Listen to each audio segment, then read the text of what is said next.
Hello, everyone, and welcome to PDS Dashboard of the Month. My name is Nicholas Rodrigues. I'm the National Sales Manager here at Practical Data Solutions, and it's a pleasure to have you joining us today. Our dashboard of the month is the Patient Access Indicators dashboard.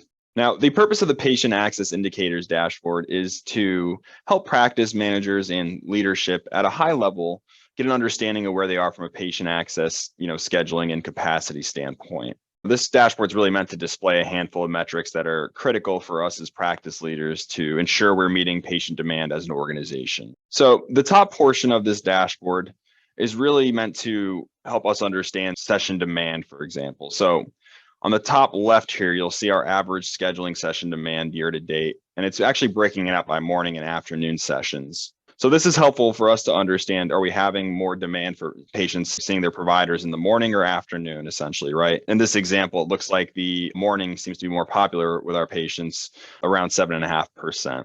But we can actually take this a step further. If you look at the top section of this dashboard here, you'll see scheduling session demand, and it's broken down by each day of the week.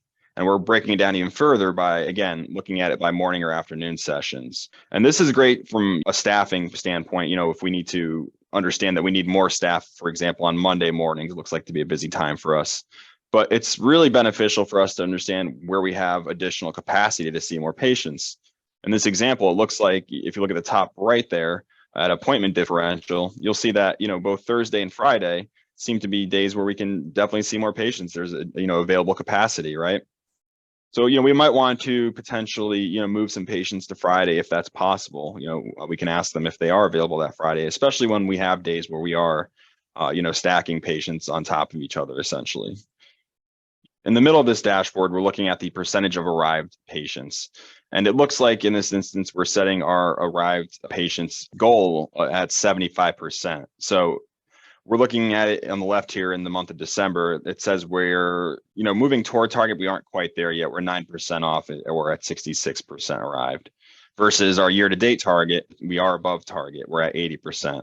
So this is helpful for us to, incorporate benchmarks. It adds some context. It gives us something to reach for, and also showcases if we're meeting the organizational goals. Over on the right-hand side of the dashboard, in the middle and bottom of the screen, we're actually looking at the opposite. We're looking at our lost appointment probability. And this is helpful for us to understand there are certain days where, more patients are no-showing, for example. Maybe we schedule more appointments that day because we know that it looks like in the morning, for example, that 13% of our patients are no-showing. So maybe we can fit an extra, patient or two into the schedule, knowing that a handful will drop out.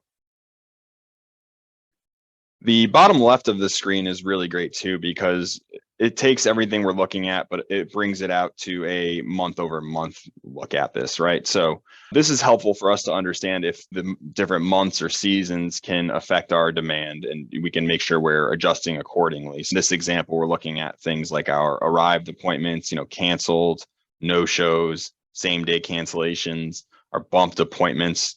And we're looking at it month over month, and we're incorporating that same target of 75% of arrived patients. This is good for us to understand if there's some seasonality with our patients' demand, for example.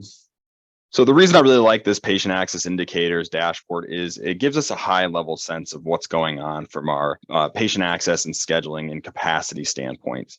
From there, we can really start to dig in. If we needed more information, this is a great way to get us to have a high level view of what's going on, but then ask certain questions between these metrics, right? We wanted to dig into why our patients aren't coming in on Fridays, for example. At least that starts the conversation. If you'd like to learn more about this dashboard or would like to download a clean copy of this dashboard, please visit pds-online.com. Thank you for joining me for the PDS Dashboard of the Month. Bye-bye.